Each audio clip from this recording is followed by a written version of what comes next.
सोनम वांगचुक यांच्यासाठी आता ठाकरे मैदानामध्ये उतरलेले आहेत। थोड्याच वेळात शिवाजी महाराज पार्कवर आंदोलन होणार आहे।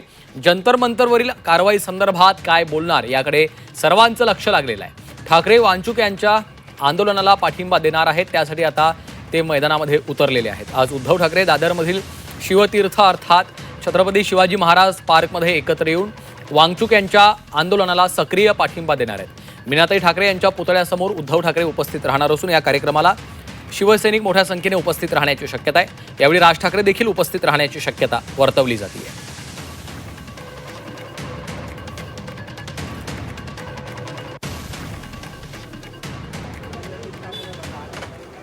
आणि आता थेट जाऊयात शिवाजी पार्कमधून आमचे प्रतिनिधी स्वप्नील जाधव सध्या आपल्यासोबत जोडले गेलेले आहेत। स्वप्नील, आता पुढच्या काही अर्ध्या तासाच्या अंतरामध्ये आता उद्धव ठाकरे तिथे पोहोचतील असं समजतंय। काय सध्याची परिस्थिती आहे? मोठ्या संख्येने शिवसैनिक देखील दाखल व्हायला सुरुवात झाली आहे का? साधारणतः किती वाजता कार्यक्रम सुरू होईल? नक्कीच तासाभरामध्ये या आंदोलनाला सुरुवात होणार आहे। दिल्लीमध्ये जंतर मंतरवरती सोनम वांगचुक यांचं जे आंदोलन सुरू होतं त्या आंदोलनाला पाठिंबा देण्यासाठी हे आंदोलन आहे। या ठिकाणी बघतो आपण मोठ्या प्रमाणात तयारी करण्यात आलेली आहे। स्टेजसुद्धा बांधण्यात आलेला आहे आणि एक बॅनर सगळ्यांचं लक्ष वेधून घेतो, तो म्हणजे बुलंद आवाज विद्यार्थ्यांसाठी, देशाच्या भविष्यासाठी, असं एकंदरीत यावरती म्हटलेलं आहे। आपल्यासोबत या ठिकाणी स्थानिक आमदार महेश सावंत सुद्धा आहेत, त्यांचे संवाद साधून दादा, खरं तर आंदोलनाची तयारी पूर्ण झालेली आहे आणि या आंदोलनाला या ठिकाणी कोण कोण येणार आहे? ऑनलाईन चालू आहे। 2 मिनिटं काय ते आणि कधीपासून सुरू? आता उद्धव साहेब आणि आदित्य साहेब येतात आणि शिवसेनेचे नेते 4 वाजल्यापासून इथे आंदोलनाला सुरुवात होईल। एकूण 4 वाजता आंदोलनाला सुरुवात होणार आहे। व्यासपीठ आपण बघतोय मागे माझ्या आणि जे केंद्र सरकार आहे, सरकारच्या या हुकुमशाही विरोधात लढा देण्यासाठी आणि सोनम वांगचुक आणि देशामधील जे तरुण आंदोलन पुकारलेलं आहे त्या आंदोलनाला पाठिंबा देण्यासाठी उद्धव ठाकरे यांच्याकडून खरं तर हे आंदोलन सुरू आहे। आणि 1 तासाभरामध्ये आंदोलन आदित्य ठाकरे असतील, अनिल देसाई असतील, या ठिकाणी सर्व कार्यकर्ते सुद्धा आहेत। या ठिकाणी मोठ्या प्रमाणात काही कार्यकर्ते जमलेले आहेत, काही कानाकोपऱ्यातून आलेले आहेत, मुंबईतील सुद्धा काही या ठिकाणी कार्यकर्ते आपल्याला पाहायला मिळत आहेत। आपल्याकडे या ठिकाणी स्थानिक नगरसेवक सुद्धा आहेत, त्यांचे साईनाथ दुर्गे आहेत। तरुणांच्या भावना अगदी संतप्त पाहायला मिळतात, या ठिकाणी आता जमलेल्या आहेत। तासाभरात आंदोलनाला सुरुवात होईल। काय भावना आहेत आता? अतिशय संतप्त भावना आहेत, तरुणांच्या आहेत, सगळ्यांचेच आहेत। तर ज्या पद्धतीने केंद्र सरकार वागतंय आणि एखाद्या एज्युकेशनला, शिक्षण तज्ज्ञाला जी वागणूक दिलेली आहे त्याबद्दल सगळ्यांच्या मनात आक्रोश आहे आणि तो आक्रोश आज आपल्याला इथे दिसेल।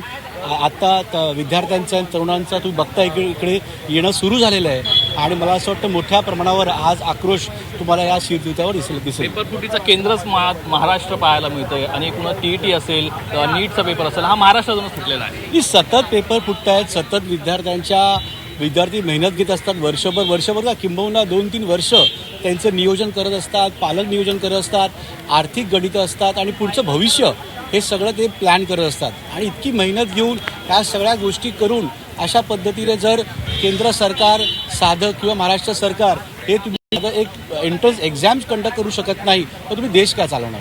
नक्कीच या ठिकाणी आंदोलनाचं लक्ष वेधून घेतो हा मोठा भव्य व्यासपीठ आणि आपण या ठिकाणी जर पाहिलं तर पक्षाचा कोणताही झेंडा किंवा पक्षाचं चिन्ह नाही आहे, मात्र तिरंगा या ठिकाणी आपल्याला पाहायला मिळतोय। तिरंगा या ठिकाणी लावण्यात आलेला आहे, देशाचा तिरंगा या ठिकाणी आहे आणि एकूणच सर्व या कार्यक्रमाकडे आणि या आंदोलनाकडे सर्वांचंच लक्ष आहे। मात्र उद्धव ठाकरे या व्यासपीठांवरून देशातील भवितव्य असणाऱ्या खरं तर तरुणांच्या प्रती काय भावना व्यक्त करतात आणि वारंवार जे पत्रकार परिषद घेऊन भूमिका उद्धव ठाकरे यांनी मांडलेली आहे, त्यानंतर आता ते व्यासपीठावरून ग्राउंडवर उतरून आंदोलनाला सुरुवात करतात। एकीकडे रामरक्षा आंदोलन सुरू आहे, दुसरीकडे हे नीटच्या विरोधामध्ये सोनम वांगचुक यांच्या समर्थनाचं आंदोलन आहे। त्यामुळे या आंदोलनातून नक्की भविष्यासाठी, एकूणच विद्यार्थ्यांसाठी काय भाष्य करतात हे पाहणं महत्त्वाचं आहे। स्वप्नील, आपण पाहतोय की कुठलाच विद्यार्थ्यांचा मुद्दा असल्यामुळं खरं तर पक्षाचा झेंडा त्या ठिकाणी नाहीये, त्यामुळं विद्यार्थ्यांच्या भविष्यासाठी सर्वांनी एकत्र येणं गरजेचं आहे, हाच संदेश देण्याचा प्रयत्न या ठिकाणी होतोय।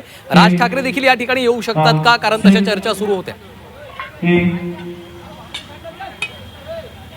नक्कीच अद्याप मनसेकडून कोणत्याही प्रकारचा मेसेज तसा या ठिकाणी आलेला नाहीये. काही कार्यकर्ते पदाधिकारी सुद्धा या ठिकाणी नाहीयेत. खरं तर अनेकांशी संपर्क साधण्याचा प्रयत्न केलेला आहे. त्यांच्याकडून अशी माहिती देण्यात आलेली की अद्याप कोणताही मेसेज नाही. त्यामुळे राज ठाकरे या ठिकाणी येणार का हे पाहणं महत्त्वाचं आहे किंवा शक्यता वर्तवण्यात आली होती. आतापर्यंत सांगण्यात आलं होतं की मनसे अध्यक्ष राज ठाकरे सुद्धा या व्यासपीठावरती असतील. मात्र अद्याप कोणत्याही तशा प्रकारची माहिती समोर आलेली नाहीये. त्यामुळे पुढील तासाभरामध्ये काही गणित बदलतात का, एकूणच भेटीगाठी होतात का आणि यानंतर राज ठाकरे या व्यासपीठावरती का हे पाहणं महत्त्वाचं असेल. निश्चितच या संपूर्ण आंदोलनाकडे आपलं लक्ष असणारच आहे. तुर्तास धन्यवाद स्वप्नील या सविस्तर अपडेटसाठी.